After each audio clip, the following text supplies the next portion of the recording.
Damn, you are an elusive person, she said.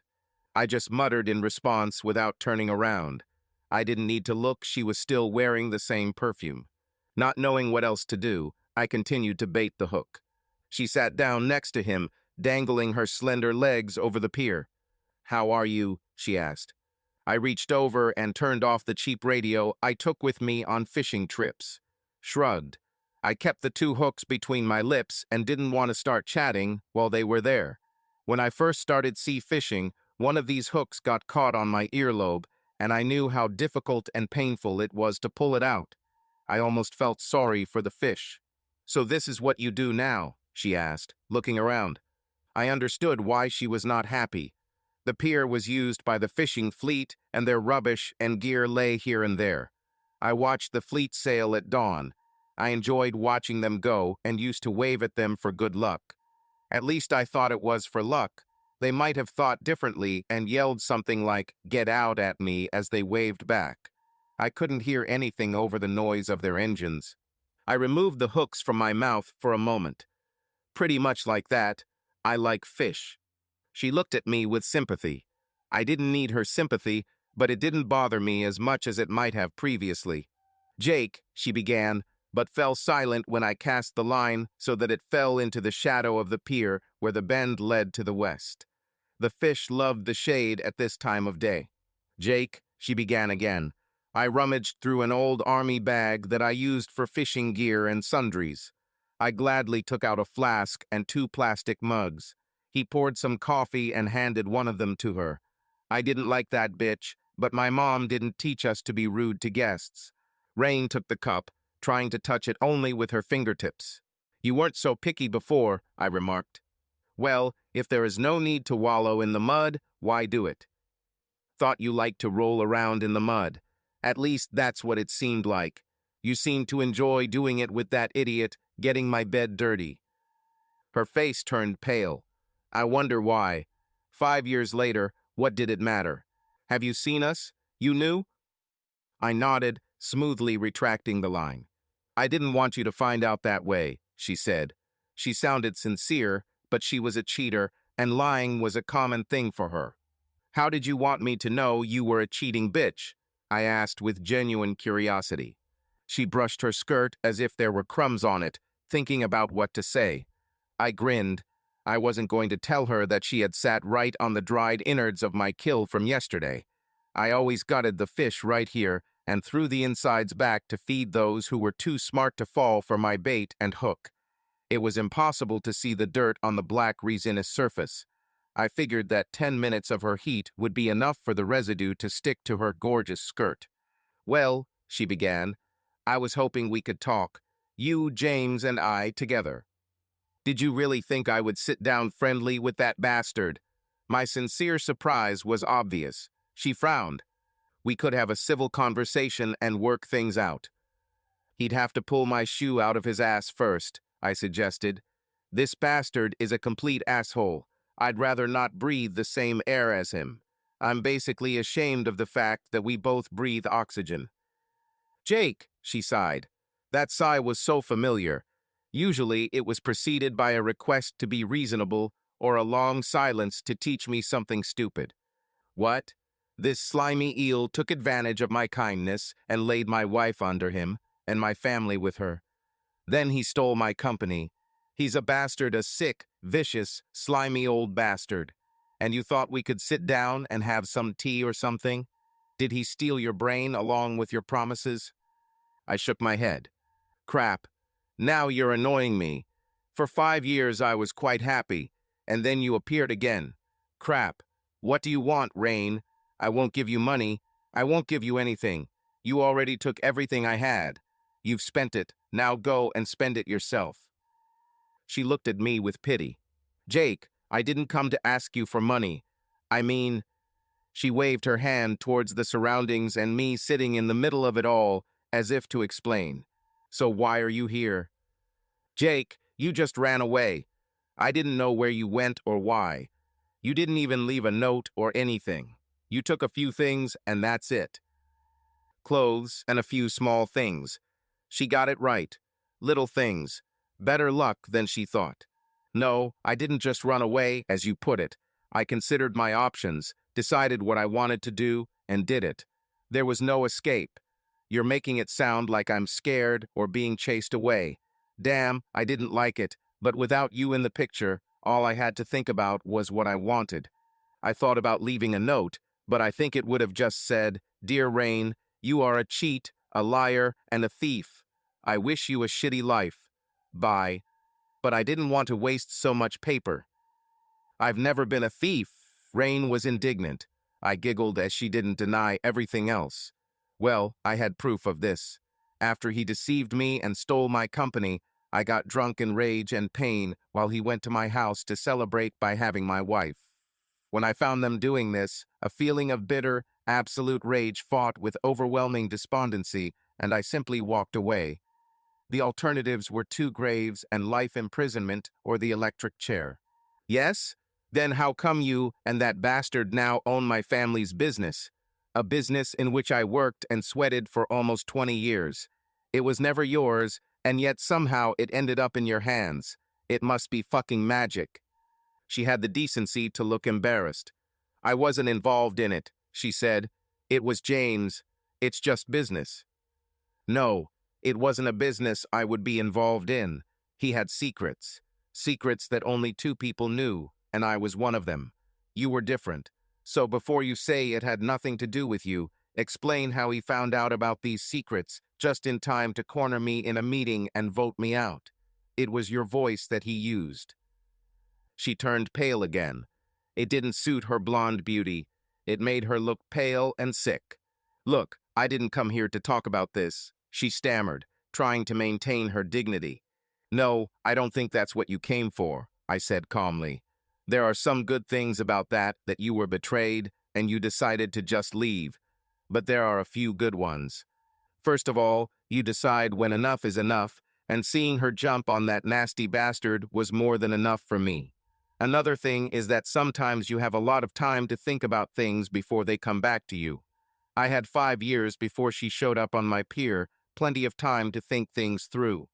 I imagine that most couples who find themselves in the same situation, without time to think, start screaming, crying, stuttering, and searching for the right words interspersed with long pauses, trying to control their emotions and not hit each other.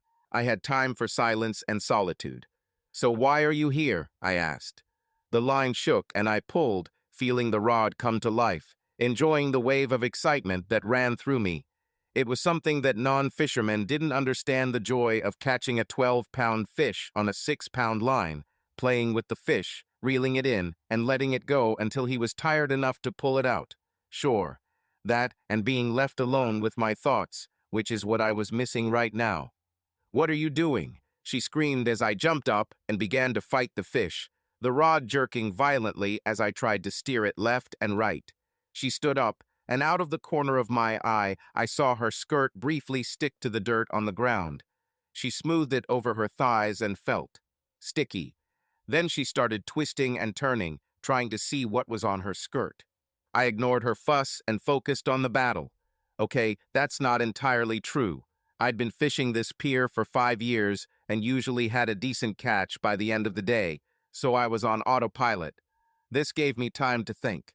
I could imagine the fish below the surface being pulled in a direction it didn't want, instinctively fighting until fatigue and surrender inevitably set in. I think Rain would be a good fisherman. She played me throughout our marriage, and now she's back to do it again. She metaphorically raised her fishing rod, knew exactly where her fish was hiding, and prepared to launch the bait into the water. "It's about Carrie and John," she said almost matter-of-factly. "Never show the fish any sudden movements. Just tease with the bait and wait for the strike." "What's wrong with them?" "Jake, they miss you. Your kids miss you. They can visit me here if they want." The look she took at my belongings and the environment made it clear that this was not an option she wanted to consider. "They need you to be a bigger part of their life," she continued as if I hadn't said anything. So it was a prepared speech. "They need more stability, and they need you. But if you can't play as big a role as you'd like, we need to find another way to provide that." As I continued to fight the fish, I could almost feel the bait in my mouth. with the hook carefully hidden inside. It was a surreal moment. And what could this other way be? We thought James might adopt them, and before you freak out, think about it. It makes sense. He is with them every day, and together we are the parents they need. This is about the kids, Jake, not you and me or James and me. This only applies to children. Trust me. I'm their mother, and I want what's best for them. What were Carrie's science grades last semester? I asked. It seemed ridiculous after the bomb she had just dropped, but I had my reasons for asking this question. What? You are their mother and so close to them. Thought you'd like to brag about her success to me. Show what a good job you've done. Listen, I don't want to talk about their studies. They are both very good students, so you don't have to worry about it. No, I'm not worried. They are smart children. They can cope with a little help. Yes, that's what I'm talking about. But what will really help is if James adopts them and takes on all these boring responsibilities. Take over? Take over from whom? Thought you did all these duties. Yes, of course. I just meant the parts you would do if you were there. That doesn't make sense, I protested. I'm not there, so who's doing it now? James. He does it. He is a good man. He's a slimy bastard. We have already agreed on this. No, they didn't agree, and stop calling him that, she demanded. So if he's doing all the things I would do if I were there, why would he adopt my children to continue doing that? Damn it, woman, you're not making any sense at all. She looked very flushed. I wonder if she's sick. I hope so. Are you feeling unwell? It's the smell of fish. He is very strong. I do not feel anything. Maybe it seems to you. No, I'm not making anything up. He is very strong. Maybe it's because of the shit you got into. Listen, James is a successful, respected man who is a great role model for children. And you, I'm sure you're trying, but let's be honest, you're no good. You have nothing. Frankly speaking, you are nobody. James wanted to help, and I have a check for $5,000 in my bag. Take him. Use it to gather your strength. Give your children and yourself a chance for a better life. Well, I certainly appreciate your generosity, but I'm quite happy here with my fishing rod and bait. That's all I need now. I don't want to sell my children. My fish is almost tired. The intervals between jerks of the fishing rod became longer and longer. But I wasn't stupid. I knew there was always a last-ditch attempt when the fish felt the net beneath him. As she continued to try to clear her skirt, muttering something about how I didn't warn her, I crouched down and, with a quick, deft movement, scooped up my prize with the net. As I expected, she began her final convulsive jerks as I lifted her onto the pier, spraying water and slime onto the Rhine. She screamed and started jumping, trying to avoid it. The heel of one of her shoes broke. You can walk and even dance in shoes, but you can't jump on uneven concrete and expect them to remain intact. She staggered and almost fell into the water. I caught it and put it back. Why did you do that? Look at my suit, it's ruined. I did not do anything. This is the fish itself. You can't force a fish to do what you want. The fish only does what its instinct tells it to do. A single tear rolled down her cheek. This was Kodak's moment. I guess for the current generation, it would be selfie time. It was a tried and tested tactic to melt my heart. I leaned over and wiped it off. You have a little seawater on your face, I said sympathetically. Now, what were you muttering while I was catching this cunning bastard? I hunted him all summer. Now he's mine. Deftly, I pulled the hook out of his mouth and held the fish tightly with both hands. Do you want to kiss him before he leaves? I asked, handing it to her. The fish opened and closed its mouth, gasping. I guess it looked like she was threatening to eat her. She let out a scream and pulled back. Grinning, I carried the fish to the edge and gently released it back into the water. When I turned around, she looked at me like I was crazy. Why did you let him go? You could get a good meal out of this fish. I showed my disgust at the idea. I won't eat this fish. It tastes disgusting. Hate. But you spent all day catching it. And what? She's already been on my hook 4 times this summer and gotten away every time. It got personal. I turned on the radio, picked up the phone, and pressed one of the saved numbers. I finished. I turned off the radio again and put my phone away. I'm heading home. The sunsets here are very beautiful, but I would advise you to leave before dark. Questionable characters live here. You look like an easy target. I took the fishing rod and walked away. I heard a frightened squeak and the stomping of one high heel. Wait, please. My phone isn't working. It doesn't work here. There's no signal, I lied. It wouldn't work as long as my radio was off. But your phone worked. Satellite phone, I said stone-faced, doesn't work on the same system as yours. Oh, then can I use yours? No, the battery is dead. That's why I spoke so briefly. But how can I order a taxi then? I thought about it, trying to keep a straight face. I think your best chance will be a smoke signal. There's a lot to burn here. Of course, fire attracts those bad people I warned about. I don't have matches, she said plaintively. I almost laughed. Either she had developed a keen sense of humor over the years and was making fun of me, or she had become the worthless thing she always pretended she wasn't. I still wasn't sure how much of this was true. Damn, I muttered when I heard the car. My fun will soon come to an end, or not. The limousine stopped next to me. The driver, dressed in her smart white shirt and short gray skirt, stepped out of the car and put on her cap. She opened the back door for me and took my fishing rod and bait to take them apart and put them in the trunk. She did this so often that she packed everything in a matter of seconds. I noticed Rain's face. The main expression was surprise, although disbelief followed. I couldn't resist. Rose, what did I tell you about the length of this skirt? It must be a uniform, damn it. Sorry, sir, Rose apologized in her absolutely charming English accent. I forgot. Carefully, she took the waistband and rolled it up several times, raising the already short hemline another 3 inches and exposing most of her gorgeous thighs. I made a circular motion with my finger, and she obediently turned around so I could see her ass. Brazenly, she arched it a little. I sighed theatrically.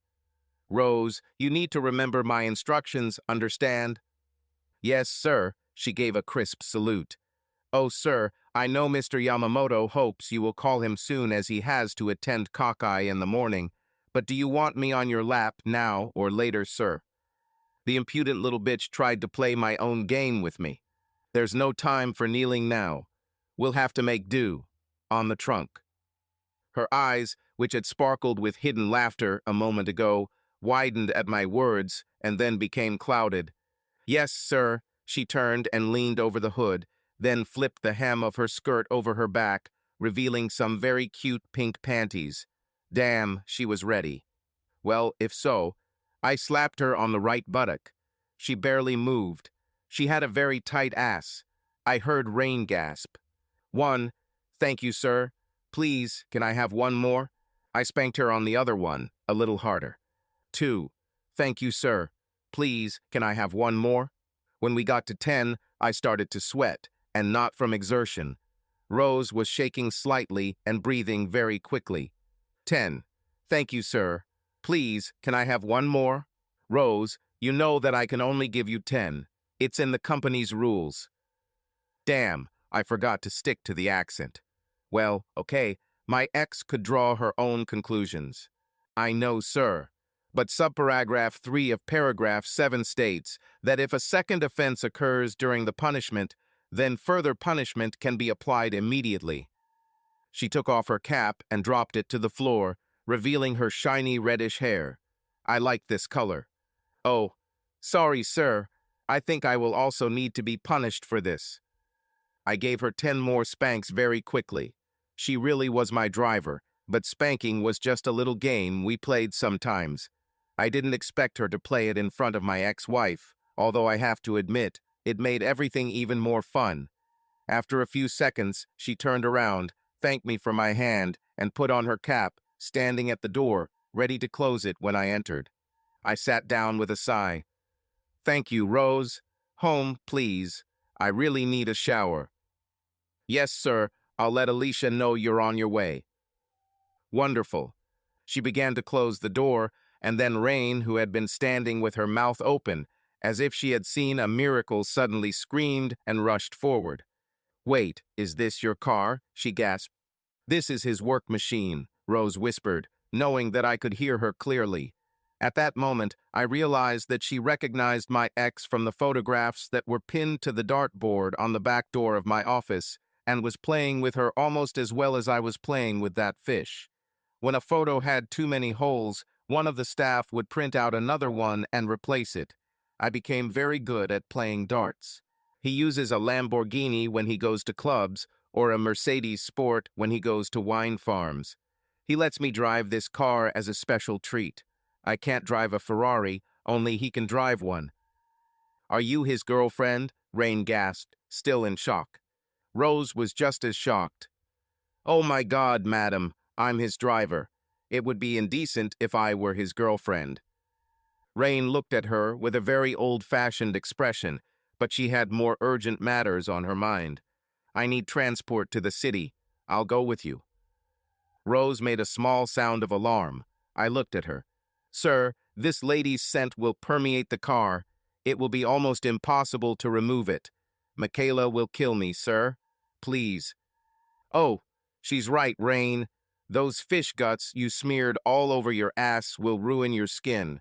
Sorry, we'll have to walk. Oh, thank you, sir. It's such a relief. Michaela wouldn't be as nice about punishment as you are. Rose actually looked relieved. Wait, Rain squealed. Let me think, please. You could take it off, Rose suggested. But you have to leave it here. The smell will drive us crazy. What? I won't leave this here. This is a unique design creation. No, it's a fake copy. Chinese. You can tell by the way the buttons on the belt are sewn. Rain stared at her. How can you even know that? I have a first degree in design from Oxford. Clothes were my first love. And now you are the driver. Cars were my second love. They came first in my liking after Sir hired me. Now take this off and sit down, or I will drive away and leave you. Sir may punish me for this later. Rain sped up. The buttons that Rose spoke of were difficult to unfasten. Is Michaela his girlfriend? Rain whispered. Of course not. She's his mechanic. Ha, she would love to be his girlfriend. Female mechanic. There are not many of them. She didn't start out as a mechanic. She's Italian. She was an engineering student in Rome when Sir found her, and had also modeled for Prada and Valentino. Alessandra was horrified when Michaela went to see Sir. It will take a lot of time? I asked lazily. I really enjoyed listening to Rose. I liked her accent. It was she who convinced me to use the services of a voice coach. Initially, it was useful for business meetings. Over time, this became the norm, and I rarely deviated from it, although I did enjoy returning to my native dialect when Rain came along. No, sir, it will come off now. I heard a crash, and Rain screamed in shock. Rose simply grabbed the skirt by the waistband and pulled it down until it tore. I became interested when I saw Rose begin to unbutton Rain's blouse. What to say? Rain's body was as delicious as her moral principles were disgusting. Get out, bitch, Rain hissed. It's a real Parisian thing. Oh, please, the closest this thing ever came to Paris was when a container ship from Mumbai passed through the Mediterranean. You don't know anything about clothes at all. Get out. You will not enter my car, Sir's car, in this stinking rag. Oh, fuck it. My interest increased when I saw Rose tearing her blouse, pulling it over Rain's arms, and throwing it over her skirt.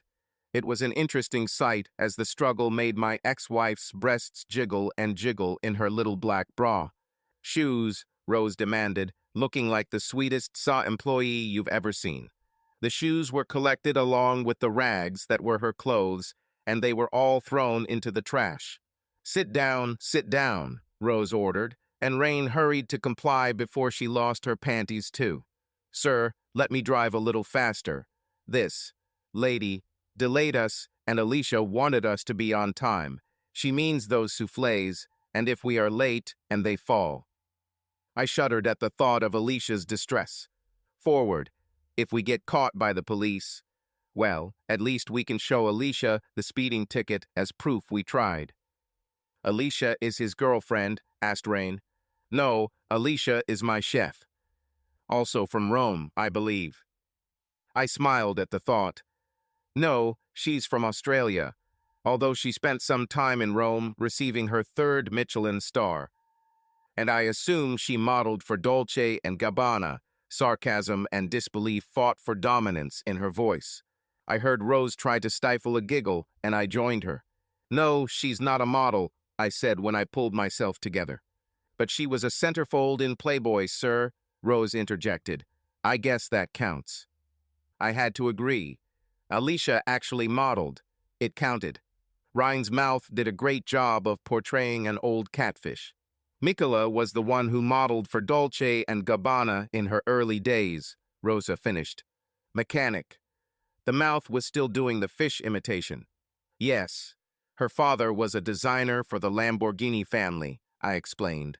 And then for the Mimran brothers. He took her with him to work. Working with machines is filled with many pleasant memories for her. But she's not the driver. Oh my God, no. My accent was now mid-Atlantic, with lots of British speech patterns. I liked it. When Chrysler bought the company, her father was forced to retire. She blames the American auto industry for this, and couldn't drive the limousine even if I paid her. So I pay her to be my mechanic. She loves these cars like children, but she never drives this one. I could hear Rose talking quietly through a hidden Bluetooth headset hidden under her hair. Sir, Rachel says Alicia is in tears and throwing a loud tantrum because the soufflés fell and she doesn't have time to make new ones before we get home. Tell her that if her soufflé actually fell, she'd be fired. For 24 hours, sir? Yes, this is a soufflé, not unicorn steaks. I think they probably taste better than unicorns, sir. Doesn't matter.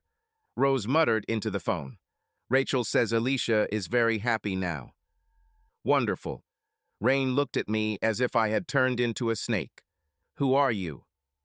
What do you mean, who am I? You know me, still the same as me.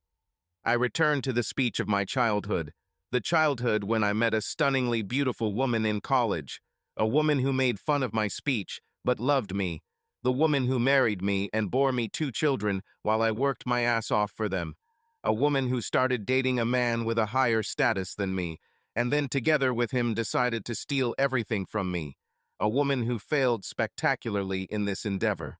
You fired a Michelin star chef, and she's very happy about it. You must be a monster if she's happy to be fired.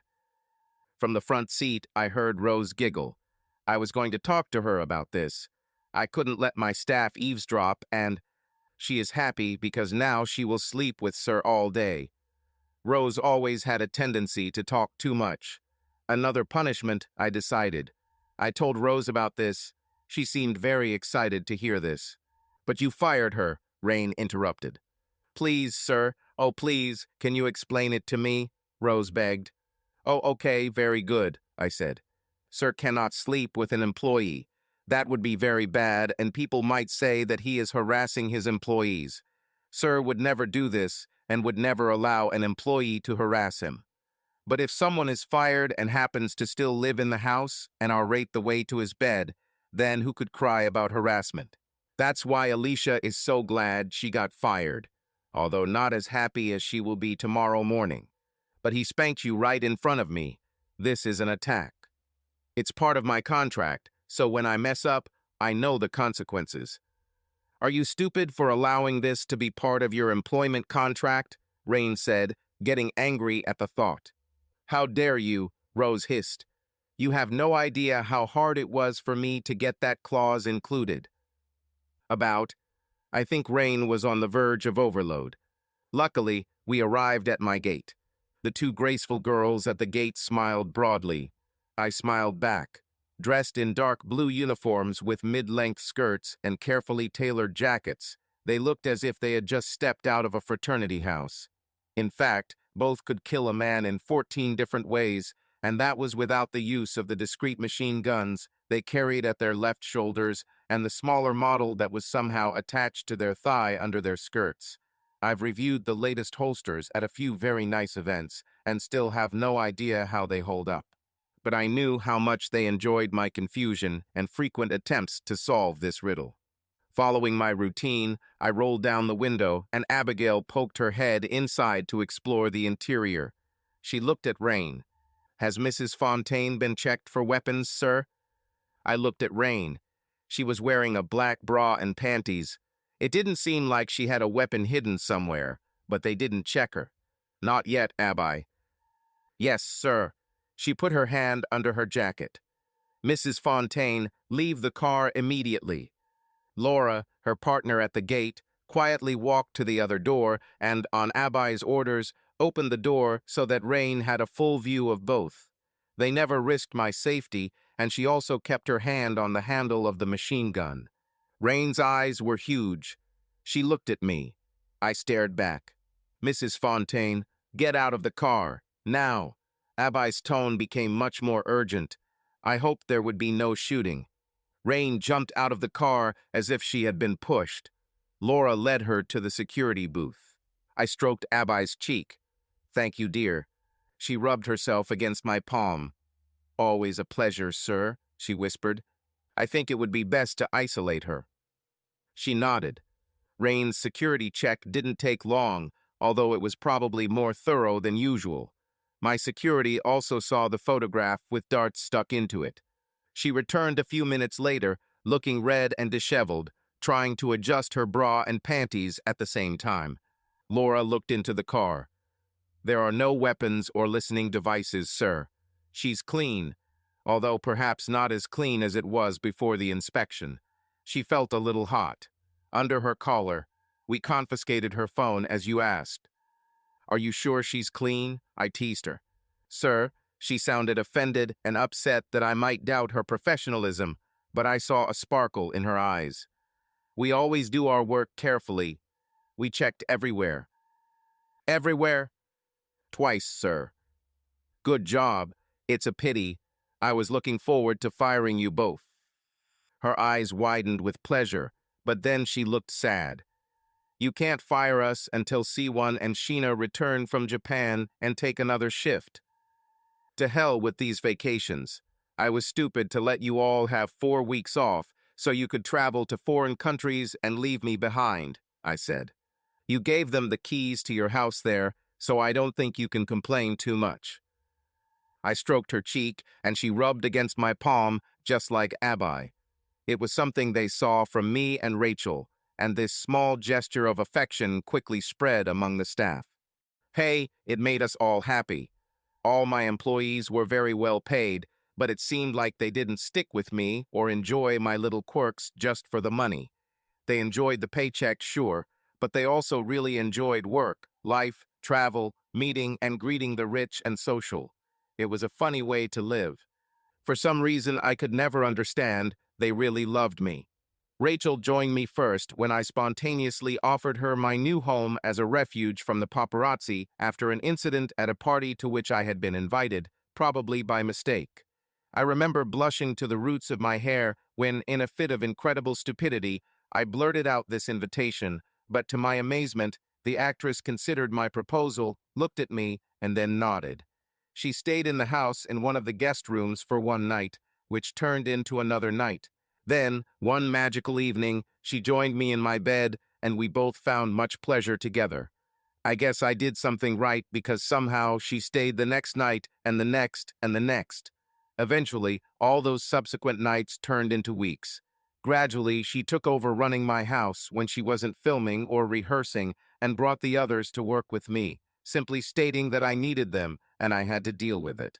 I really loved Rachel, and she quit more often than anyone else, and no one minded.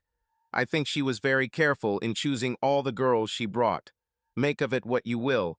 I've thought about this a lot, until she showed me, and then I just enjoyed it. As a result, I went from being an abandoned cuckold whose children were out of reach to finding a large, diverse, and loving family. Of course, the fact that I had a lot of inventions in my head when I was kicked out of the family business by my unfaithful wife and her boyfriend who took everything from me helped a lot to get back on my feet. A year after I first lived in a cardboard box, with the pain of betrayal and the desire for revenge as my only companions, I filed 27 patents and licensed them to a few very lucky companies. This betrayal, the theft of my life and time spent in an old washing machine box, sparked a whirlwind of innovative ideas in my mind. They resulted in a tsunami of inventions. I didn't have the money to file the patents, but the lawyer who always handled my company's affairs was loyal to me and worked on a no-win, no-fee basis. His firm filed the paperwork, registering patents for a company in which I was the sole shareholder, with the condition that I would pay them after receiving the first payments. He had not only loyalty, but also faith in me. In exchange, over the next 3 years, I made him and his firm very rich, and in the process became fabulously rich myself. Not bad, right? My first priority was to see my children again. A significant but undisclosed donation to their school enabled this, although again, it was Rachel who negotiated and secured it. When she smiled that world-famous smile familiar from the big screen, people melted in all directions and rushed to fulfill her slightest wish. There was no actual restraining order preventing me from seeing my children, so it wasn't illegal, but my cheating ex-wife and her sneaky husband could have it within an hour if they found out, and then use the kids to blackmail me with money or whatever else they could squeeze out of that lemon. The children agreed never to talk about me. They were so happy to see me that Carrie and John would have promised me the moon to continue our meetings. I never picked them up from the school grounds, but they suddenly started signing up for every after-school sports and cultural activity that was offered. I was not surprised that Rain and the scoundrel agreed to all their requests. They were just happy that they didn't have to do anything other than pick them up from school late at night. Over time, even this was passed on to the good neighbors and parents of Carrie and John's friends. When I asked my wife what Carrie's grades were in science, I knew what the answer would be. I attended the awards ceremony that the school held at the end of every semester. I was there. There weren't any. She had no idea how or what children did. The kids thought it was the funniest thing when I showed up for the first time in disguise, afraid that Rain might show up unexpectedly. In fact, they laughed so hard that the teacher, wishing it was best, put them in extracurricular time for making fun of the poor disabled person.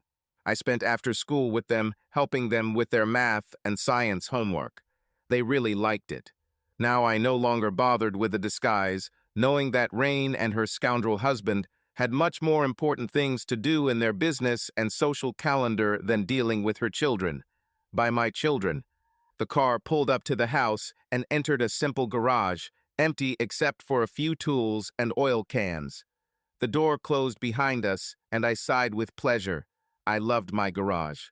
Rain screamed as the car suddenly began to lower after Rose pressed a button on the dashboard. The garage floor sank smoothly and quietly, and having reached the bottom, Rose took the car out of the elevator and smoothly parked in the allotted space. Michaela raised her head from under the hood of the Mustang, and her beautiful face lit up with a smile of greeting. The smile disappeared when she saw my passenger. Rose quickly jumped out and opened my door, reminding me that she was meddling in my affairs, and according to her contract. I agreed to set the punishment for that evening. As I said this, her eyes closed and her legs trembled slightly. I brought her cheek to mine and led Rain into the passenger elevator. She kept forcing the doors open again, peeking out to take another look at another classic car. "Is this a Rolls-Royce?" she asked. Her eyes were huge. "Yeah, Mick Jagger sold him to me, saying he was too old for all this nonsense. He's a grandpa now and doesn't need him." Again, she looked at me as if I were an alien. "How? When? What? You couldn't win the lottery. We would have heard about it." "Listen to me, huh? Didn't want the cuckold to find his place without you getting your claws into me, huh?" She blushed. "No, I was worried about your well-being." "Really? Your concern could put me in my grave. Please don't worry about me anymore. Don't need to. Don't want to." Why do you say that? I say it the way I like it. I'm sorry if it doesn't make you happy, in which case please get out and don't let the door hit you in your fat, quivering ass on the way out. She paused, trying to understand what I said through the many accents I used. I made a mental note to send another bouquet of flowers to my voice coach. She's the best in the business. Finally, we reached home. The elevator doors opened and Rachel stood there quietly, hands clasped in front of her, waiting for me. I took her hands and just looked at her until she blushed. Your hair is a little redder. I like it. Thank you, sir. I needed this for my last new role, but if you like. You know I love everything about you. Every inch is perfect. She hit me lightly on the arm, as if to indicate that I shouldn't say such things, but if I insisted, she wouldn't be too upset. I loved it. She made me smile, and when she smiled, the world lit up at the sight of the dimple in her cheek. Rachel was often away from work, but when we saw each other again, it was as if she was never gone for more than a day. When she was gone, every day seemed like a month. I pulled her close to me for a full-body hug and kissed her on the lips. I missed you. Can I fire you? You were out fishing, sir, so I'm sure you couldn't miss me that much. And no, you can't. You fired Alicia, and she's so happy she cried a little on my shoulder. She needs you. You can fire me tomorrow. This time I kissed her properly. She responded enthusiastically and then pulled away with a disapproving look. Sir, you can't do this to an employee. I can report you for this. PFFT, I said dismissively. You're my full heart, but only a partial employee. Complain all you want. Let's see if I care. Be nice, she said, slapping my arm again, with a mysterious smile on her beautiful lips. She seemed to like the idea of being my full heart. Rachel and I had a strange relationship. She joined me whenever she wanted, usually between films, but not always. I assumed there might be other men, and the paparazzi linked her to everyone from the vice president to last year's Indie winner. If all reports are to be believed, she dated 14 guys at once, went out with at least 3 of them every night, and slept with every man and woman in every movie she ever made. One report confused her with one of the characters she played and essentially portrayed her in a frantic same-sex relationship with herself. It was all very funny, and none of these reports touched my heart. No, I didn't cut myself off emotionally from all women. Rachel and I have never promised each other anything, and I don't think we ever will. I would marry her in a heartbeat, but I think somewhere in her past she was hurt just as badly as I was. I didn't ask, and neither did she. We were happy with what we had, and although she was away for a long time, she often called me and the girls, remaining distant in our lives. It worked. I had no idea why she started calling me sir and herself housekeeper, although I think the latter gave her a sense of rootedness, a vital stability in her life, where she could be normal and confident in a world where she had to spend months pretending to be everything from an ancient queen to a master thief to a spy. She was a housekeeper, and as such, she decided that she should call me sir. The others took up my new title readily and with great enthusiasm. At first, I thought that this slightly submissive need for such a strong woman was a rehearsal for the role she was preparing to play, but she disproved that idea. No, sir, there's no need for acting here. I agreed with this, enjoyed it 100%. While she was gone, I fired other girls every day, and they were promoted to girl for that day. If I had an event or party, they would accompany me, or we would stay home, like Alicia and I were planning to do that night. For some strange reason, Alicia had a passion for pizza, which she could cook with her eyes closed. She loved the whole ritual of ordering it, receiving it from the girl who delivered it, and then sharing it with me right out of the box. I think it had something to do with a happy childhood in Adelaide, Sydney, or Perth, somewhere in there. Somewhere on this continent, anyway. Firing the staff before sleeping with them was also Rachel's idea. It started as a silly idea, but quickly became an integral part, and perhaps it did give the whole thing a clear status. Having to fire an evening companion after arranging for a replacement, if necessary, emphasized my privileges and responsibilities.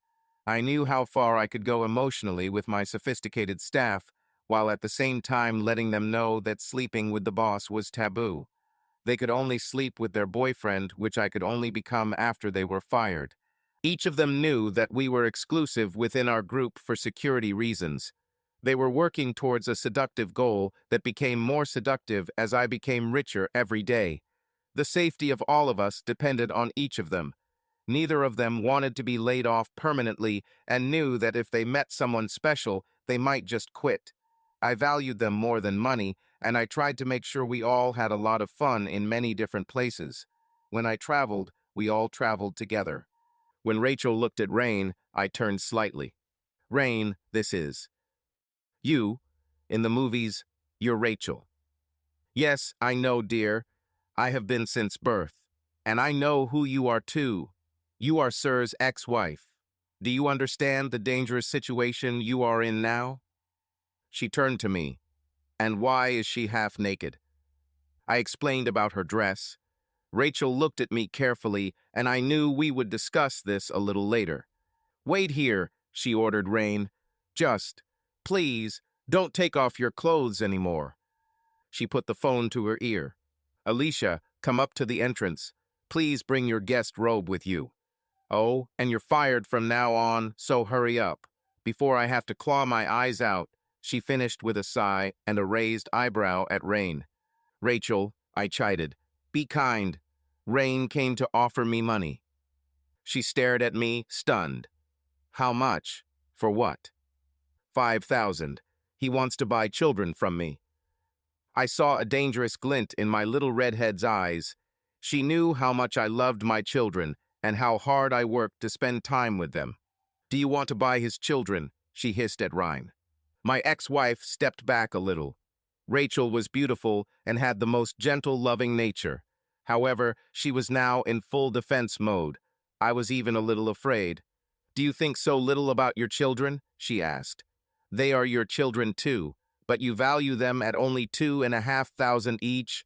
If I had children, I would not sell any of them for 100 million, and you value them at the cost of a trip to Disneyland. No, it's not like that, Rain whined. We tried to help him. We knew he didn't have. Well, we thought he didn't have any money, and we knew he was too proud, so we thought. Is this the best lie you could come up with? Rachel asked, sounding incredulous. Come on, you made it up better on the fly when you cheated on him. Has your lying skill atrophied? How? Rachel knows everything about us, every detail. I think you've set the fight for women's equality back 40 years, Rachel said. Alone, I've heard a lot of crap from idiots, especially in my industry, which, unfortunately, is full of smug, narcissistic idiots. But you outdid everyone in vileness, lies, gossip, cheating, selfishness, theft. She fell silent and turned to me, her eyes shining with uncontrollable tears. I realized that she loves me and wants my happiness. I felt the same way, but I knew it wouldn't change anything. She needed freedom, and I needed her to be happy. Honey, are you okay? She whispered. How did you not strangle her? I was tempted, but then I would have ended up in prison and locked away from my family, and most importantly, from you. I hugged her tightly when I heard an accented Australian voice. Hey, put that dirty wench down. You fired me, not her. Alicia had a big smile on her face, and then she saw Rain. Oh, I think you need a robe. Put it on. There's no point in advertising a figure like that. I'm all about less is more when it comes to cooking and makeup, but in your case, more is just more, probably too much. So put on more and cover it up. I couldn't help but grin, my abdominal muscles quivering, letting Rachel know I was fine. I turned to see Alicia holding out the robe to Rain. Her rich Australian accent had softened a bit over the years in France and working for me, but it was loud and clear when she insulted my ex. Rain struggled as she put on her robe, looking devastated. I understood why. Comparing Rain to Alicia was a bit like comparing a French bulldog to a purebred Afghan in terms of beauty. Both are dogs, and both could be loving and loyal. Okay, that comparison doesn't work on any level. Alicia was tall and slender, but with surprisingly large breasts. Her features were graceful and delicate, and she looked like a young, fragile supermodel. With shiny blonde hair falling to the hem of her short skirt hair that was usually tied up casually in a bun under a chef's cap, she looked like the perfect young debutante. Innocence and purity emanated from her every pore. However, when she opened her mouth, she sounded like a dock rat due to the sheer volume of curses that came out of it. In fact, she admitted to me in a whisper that her nickname in culinary school was the dock rat. The contrast between her slim figure and features and her vast, dirty vocabulary never ceased to amuse me, and I really enjoyed being her boyfriend every time she got fired. She kissed me while Rain looked at her in surprise. You decided to pick up some pathetic slut instead of coming home and sleeping with me? What were you thinking? My beautiful soufflés, I made those damn chocolate pepper ones you like so much. It's all ruined, you shameless bastard. Indeed, I loved her creations so much. It's quite common now, but back then the mixture of chocolate and pepper was so exotic and new. I didn't need exotic flavors, I needed her soufflés. I looked at her sadly. She softened as I hugged and kissed her, tasting her tongue and lipstick. "I'll make some more for breakfast for all of us, okay?" she said. Michaela entered the fray, walking up the stairs from the garage towards our small group. "Hey, who made the limousine smell like fish? A nasty old fish at that. Why are you fishing when you have a whole fishing fleet?" Michaela, for whom the word bombshell was invented, was the very essence of the cliché of the small but curvaceous, always fertile Italian beauty. Her English always deteriorated when she was angry or excited, which made everything very interesting. "He smells like you dragged an old bitch into the back seat. Is she an old, easy-to-get girl? Why did you bring her home? Why didn't you leave her in the alley where you found her?" I suppressed a fit of laughter. My girls decided to start an all-out war on me today. I think Rose spread a rumor about a personal matter that my ex-wife discussed with me in the car. This meant double punishment before bed for my English driver. She deserved it. My suspicions were confirmed when Abby and Laura entered too, followed by Caroline, my secretary. Each of them now stood around me and my ex-wife, each of them giving me an encouraging pat or squeezing my hand. "The lockdown is in effect, sir. No one will be coming in or out until tomorrow," Abby said. "I took the liberty of placing your friend in Hazel's room." I heard Michaela mutter something like, "Should have left the bitch in the alley." Lockdown was interesting for two reasons. Firstly, we had never had a house lockdown before, mainly because we didn't have anything that could do it. It was not part of my security system. Secondly, Rain had apparently been deliberately isolated in my home and was now placed in the room next to mine. Did they expect me to visit her at night? Alicia noticed my confusion and guessed the reason. "Not a chance, buddy. You're my boyfriend for the night, so take your mind off her fat ass and focus on my breasts. Okay? And if your thoughts are good, we can arrange something to make both of us happy. In the meantime." Now I understand. Alicia was going to do everything she could to make Rain understand what she had lost. I assumed I would have a good voice tonight. Alicia was a generous lover who, every time she was fired, tried to turn me into a puddle. At least that's what I thought. What if she held back? God, she could kill me with her kindness. Well, it's better than being hit in the ass with a rusty sword, as my dad used to say. Yes, this is not very clear to me either. Rain looked unhappy. "I can't stay. What will my husband think?" "He'll probably think Grazy Dio, no need to sleep next to an old lady who smells like fish," Michaela said politely. I giggled. "Caroline," I said. A tall, slender, dark-skinned beauty with classic features and bright green eyes almost stood at attention. "Yes, sir." I smiled at her. Despite her beauty and amazing intelligence, she always seemed nervous in my presence, like an antelope next to a predator. Except when I fired her. Then the prey turned into a predator, and it turned into a panther, which burst into my bedroom and long and persistently enjoyed my helpless body. Each of my girls had their own mind, body, and spirit, and they all seemed happy to dedicate it all to me and each other. I had no idea why. Any one of my 9 ladies could, and often in the past would, command great fame, huge salaries, hordes of subordinates, or even, in Siobhan's case, small armies. Somehow Rachel found 8 wonderful, beautiful women who were bored, damaged, threatened, unhappy, or unacknowledged in their lives, brought them together, and united them into an almost impenetrable family around one broken man. They were my shield, and I was now the stone at their center. It should never have worked, but somehow it did. Caroline, please implement the Ashado's protocol. Her eyes widened, and then a wide smile appeared on her generous lips, her perfect teeth flashing for a moment. At my command, a wave of excitement ran through my employees. Rachel turned to me and took my hands. Finally, she whispered, Caroline has disappeared. Rose, I called. The redhead turned to me. Go to my punishment room. Wait there until I arrive. Be patient. She knew what that meant. She will kneel on the rug at the foot of the bed, not daring to even touch herself as her excitement and arousal grow. I kissed Alicia, who sighed. Did this damn bitch do something wrong again? I nodded. Are we going to spank her ass together? I nodded again. She trembled. God, I love this damn job, she whispered, and then said loudly, Rose, you disgraceful little bitch. Double dessert for you tonight. The pizza's enough for everyone arrived, brought by Chelsea, the regular delivery girl. Abby and Laura let her through, betting that Rain didn't realize the house wasn't on a true lockdown. I think Chelsea loved delivering to my house, not only because she always received really big tips, but also because of the opportunity to see many exquisite, beautiful women happily accepting her delivery and rewarding her with a kiss. If Chelsea wasn't bi-curious before she started delivering to us, she certainly was now.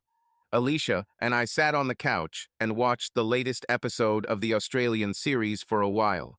I thought it was complete nonsense, but I was glad to share this little taste of her homeland with her while we ate.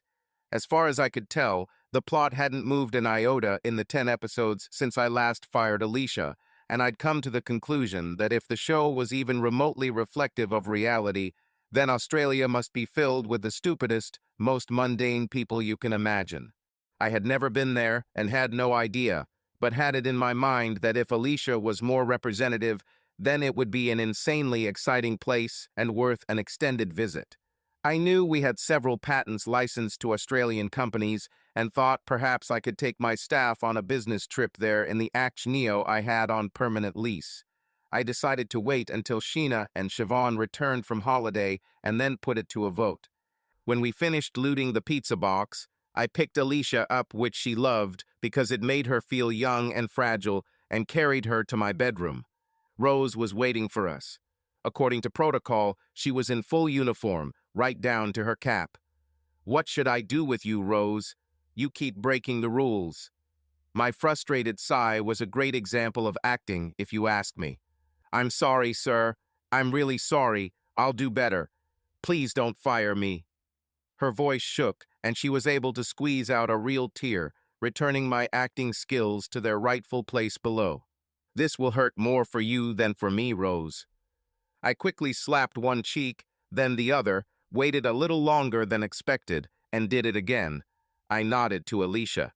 You're a bad little bitch, aren't you? She growled. I don't think this punishment is enough, I remarked. You seem to be enjoying this too much. What should we do? What should we do? You should make that nasty little bitch give you the pleasure of a sign of apology, Alicia suggested. She grabbed Rose by the hair and led her towards me, crawling on her knees. Unbuckle his belt, she ordered. Rose hurried to complete the task with shaking hands. To hell with it, I thought, giving up my kissing ban.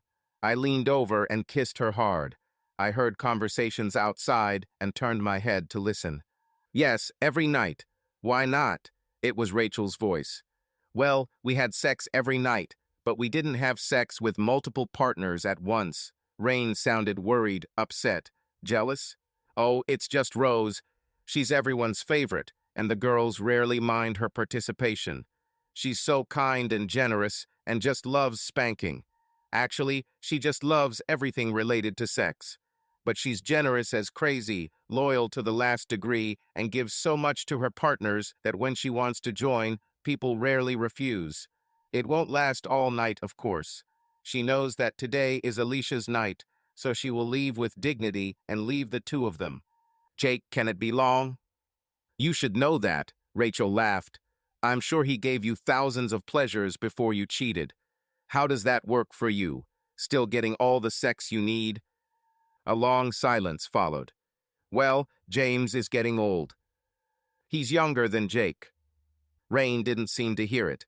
And of course, business occupies him so much. Jake made $1 million today on a deal with the Japanese. He did it half an hour before the pizzas arrived. How does James handle it? Look, we can change the subject. I was wondering where you are in all this. I mean, you're a movie star. I'm also Jake's housekeeper, big sister to the girls, and more. I help Jake keep his life in order. Like me and James. There followed a long silence that seemed like an eternity. No, actually, it's nothing like what you do with James.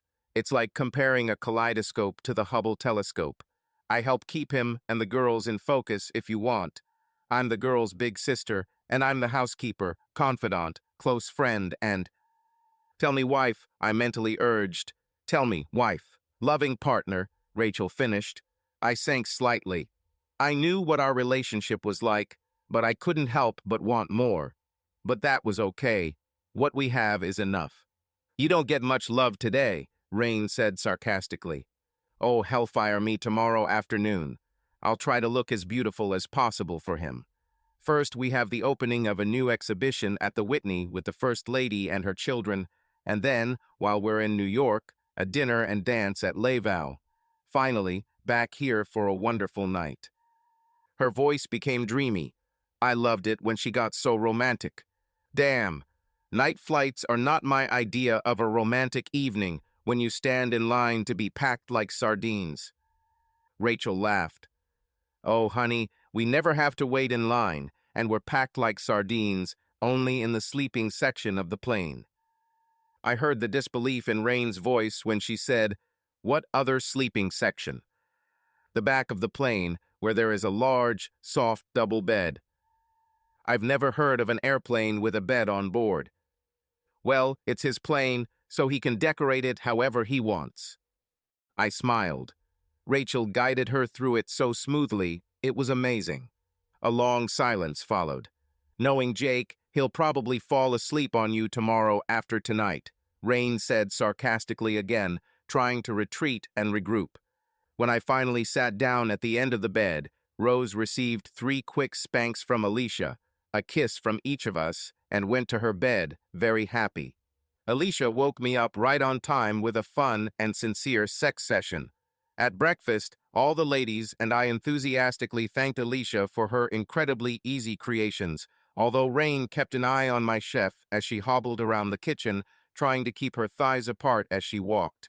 However, the wide smile on her face signaled to everyone that she was more than happy with her injury. Once we were finished and enjoying freshly ground coffee, each with our own preferred bean variety, I got down to business. Caroline, I said, and she stood at attention while remaining seated, which made her large breasts jiggle deliciously. I made a mental note to do this more often. Is Ishato's protocol in action? She looked at her watch. Yes, sir, it went into effect 19 minutes ago. Did everything go smoothly? She reflexively touched her earpiece. Yes, sir. Everything went according to plan, with surprisingly little resistance. I smiled at this. You did exceptionally well. I'm very pleased. I'll fire you tomorrow. Don't think black women can't blush. Despite this, her smile became very wide, and I felt the urge to taste those beautiful lips. Oh, thank you, sir. Well, we'll have to wait until tomorrow. Unless, I decided to be a little inappropriate with my secretary when we got to the office for morning business hours. She always liked it and then nervously scolded me for it. She always told Rachel what I did, who promised to make me do better, and then scolded me privately until I kissed her enough that she forgot what I said. Life was good. "What does Ashados mean?" Laura asked, pouring herself and Alicia another cup. "It has several meanings," I said, "but in this case it means the end." "Oh, I see," Laura smiled. "Fits." And it's true. Rachel touched my arm. "I'm so excited. Their bedrooms are ready, and I'll have the records translated and registered with this county before the end of the morning." "More minxes for your harem?" Rain said contemptuously. "No," I said, keeping my voice level. The moment had arrived, and I was determined to savor it. "My children." "Do you have children? When did this happen?" "When you pushed them out into the world," I replied. She stared at me. "What do you mean?" "Carrie and John. They're coming here to live." She stared at me, then stood up. "Only over my dead body." Abby looked at me with an excited look. "Oh, sir, may I?" "Sorry, Abby, not this time." I don't think she meant it. Rain suddenly realized what Abby meant and took a couple of steps back. "The children won't come here," she declared, although her voice shook a little. "Well, if not here, then where? They must live somewhere." "They live with James and me." "Like I said, they have to live somewhere, like in a house." "They live in my house, but you don't have a home." She stared at me. Then she shook her head. "You're talking nonsense. You don't have a house. The bank took it under a bankruptcy order." Her mouth opened and small sounds came out. Then she closed it again. "Listen, you're talking nonsense. I'll call James and straighten out this nonsense. The kids won't come here. They'll stay where they are, in my house." Caroline immediately offered her a cell phone, which she had pulled out from somewhere, although with a dress as tight as hers, I had no idea where she kept it. I was lost in pleasant thoughts about this, while Rain furiously poked at the small screen. "Rain is here. Put me through to James." "What do you mean he doesn't work there anymore?" "Of course he does. He owns the entire company. Now put me through." "This is nonsense. There is no way that the board of directors—" "We are not bankrupt, so don't tell me we're in external control mode. Don't tell me I shouldn't use we when I talk about my company. How dare you just?" "No, don't hang up." She stared at the phone and then at me. She hung up on me. I hired this bitch, and she just hung up on me. "Well, you were a little aggressive," I suggested. The girls nodded in agreement. "Like a bitch who didn't get paid," Michaela said cheerfully. Rose giggled, and Laura laughed loudly. Loss. I brought my hand to Michaela's cheek, and she pressed herself against my hand, and then kissed the pad of my thumb. Damn, I loved it when girls did that. But she said James had been taken out of the area. She seemed stunned. "I guess the new owners didn't want the idiot working for them," I suggested. "I do not understand what is going on." "Did I mention bankruptcy?" "I thought I did," I said. The girls assured me that my memory was fine. "How can we be bankrupt?" "Well, if you and James aren't working anymore, then I guess you won't be able to cover those extravagant overdrafts and loans you were rolling around. Without a CEO and CFO, the company isn't worth that much. I guess the bank got nervous and filed for bankruptcy on the company as well as on its directors." "But why? If? How?" She made an impression of the catfish I caught the day before. "We've worked with this bank for many years. Why did they do this? How did they do it so quickly?" "Perhaps the bank president disliked you," Rachel suggested. Alicia laughed loudly. "But the bank president is James' uncle. He wouldn't do that." "No, he doesn't own the bank." "Not anymore," Caroline added. She checked on her tablet. "No, he hasn't owned it for over a year." "So who owns the bank, and why did they do this to us?" Tears of disappointment appeared in Rain's eyes. "Let me check," Caroline said, tapping the tablet again. "Oh, turns out Sir owns a bank." She looked at me with a huge smile on her face. "Oh, I was going to fire her ass tomorrow, that little financial genius." "Who would have thought?" Laura muttered. "I never would have thought," Rose said thoughtfully. "Who would have expected it?" Financial fraud, I guess. Abby contributed. Something is rotting in Denmark like an old fish, Michaela misquoted, clearly not about to let the topic go. You, shouted Rain, who had finally caught up. You did it. Well, you know what they say about revenge being best served cold, Rachel muttered. Rain stared at her. No, what are they saying? I asked, leaning over and kissing her deeply. Wait, don't do that. It's against the rules for now. I forgot. What did I say? Rachel seemed a little confused, which made me happy. You will not take my children, Rain shouted, pointing at me with a finger trembling with emotion. Rain, I said calmly, you're unemployed, completely broke and homeless. Your husband is facing an IRS investigation, and he's broke too. I, on the other hand, have a wonderful home, a very comfortable bank account, and a full-time job with a top-notch income. In addition, the court accepted attention to all the time I have spent with the children over the past 4 years with an affidavit from their school and has declared me the custodial parent until further notice. Did you spend time with the children? But they never said anything. Well, if you're going to try to poison them against their father so your lover can pretend he's man enough to actually be the child's father, what do you expect? Rachel's eyes flashed dangerously. She clearly supported me in this matter. I wondered if she would like to have her own child. It was something to think about. You think your children aren't smart enough to see through your lies? She finished, and I squeezed her hand in gratitude. I need to leave, Rain said, spinning around and looking around wildly. I need to see them. Well, if you want to see them, I remarked, you should stay where you are. They are on their way and should be with us in 48 minutes, sir, give or take a few minutes depending on traffic. Caroline showed her brilliant mind again.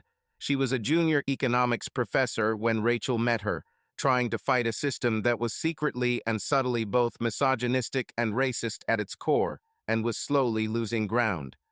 Being with me not only gave her the opportunity to fully utilize her business talents, but it also provided her with a place where she didn't have to constantly struggle just to stay level.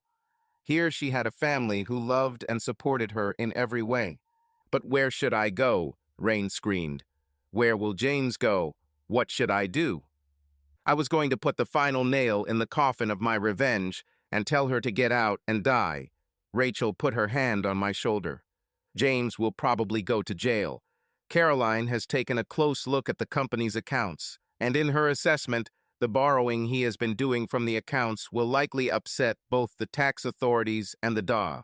As for you, perhaps Sir could hire you. I looked at her, amazed, not an easy task for one person. We need someone to maintain this property the way it should be, Rachel said smoothly. The remuneration will not be great, and there won't really be much more pocket money. However, the position will offer room and board. A room in the West Wing, near the children, will be available. The girls' bedrooms were all in the East Wing, right next to mine. Do you want me to be a cleaner? Rain gasped. I don't want you to be anything, Rachel replied. However, there is a vacancy, and you seem to fit the role of someone with no real talent for anything else. I have a position in society that needs to be maintained, Rain countered. The situation of a homeless person with a husband who is heading to prison.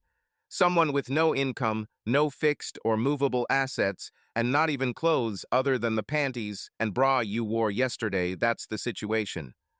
Rain opened her mouth like a fish again. She was getting better at it. I have nothing. You have absolutely nothing. You have nothing. You have no prospects and nowhere to live. This is reality. So you can take the position of a cleaner and nanny for your children, or you can leave. Decide for yourself. Oh, Rachel, you have given me my revenge, a revenge far sweeter than I could have ever imagined. I couldn't wait to fire her and show my appreciation in the sweetest way. I guess I don't have much choice, Rain finally said. Great, it's decided. Rain, you need to go to the office, Caroline stated. You have to sign a job application and a bunch of other forms before you get hired. What shapes? Forms that prevent any conversation about Sir's private and business life with anyone. forms detailing the consequences of attempting to steal Sir's children or anything else from Sir, forms for complying with security protocols, and finally a contract detailing your responsibilities, your benefits, and the amount of your remuneration. Will I become a slave? Slave is such an emotionally charged word, Caroline pointed out. It's better not to use it. Slave, bitch without pay. Is there a difference? Michaela whispered loudly. Caroline looked at her sternly, and the little Italian blushed and hurried to hug my secretary, apologizing. It's a matter of history and pride, she whispered to the dark-skinned girl. Yes, I understand. Caroline kissed her for forgiveness, and Mr. Lucky jumped up to see what was going on. Girls kissing each other is a man's business. I cannot explain it. You have to be a man to understand. I stood up, and the girls began to go about their business. Rain still looked stunned and turned to me. Caroline was waiting patiently for her. So, you're my boss now, after turning my world upside down. I get it. You wanted revenge, and now you got it in full. I wanted to be a celebrity, or at least a person with high social status, and now I am a poor cleaning lady, while you went from nothing to. She waved her hand, pointing to the house and the girls who were leaving. To everything. You certainly showed me. I don't even have a man that I left for you. Don't forget about stealing everything from me at once, I said. I guess I should be glad I get fired sometimes, she said with a bitter laugh. Rain, you are the woman I loved and married. You are the mother of my children. I respect you too much to ever do this. You have job security. I smiled, slightly evilly. I will never fire you. Never. At that moment, I heard the sound of a car engine in the driveway. The heavy gates closed behind him with a dull sound. My lawyer, Sir Brian Stone, was arriving with the children, and I couldn't wait to see them. Subscribe to our channel so that your love doesn't cheat on you, and go ahead and listen to the next story, because this story is nothing compared to the next one. If you're under 18, don't even think. Click to the next one. Click to the next one. Click to the next one. Click to the next one.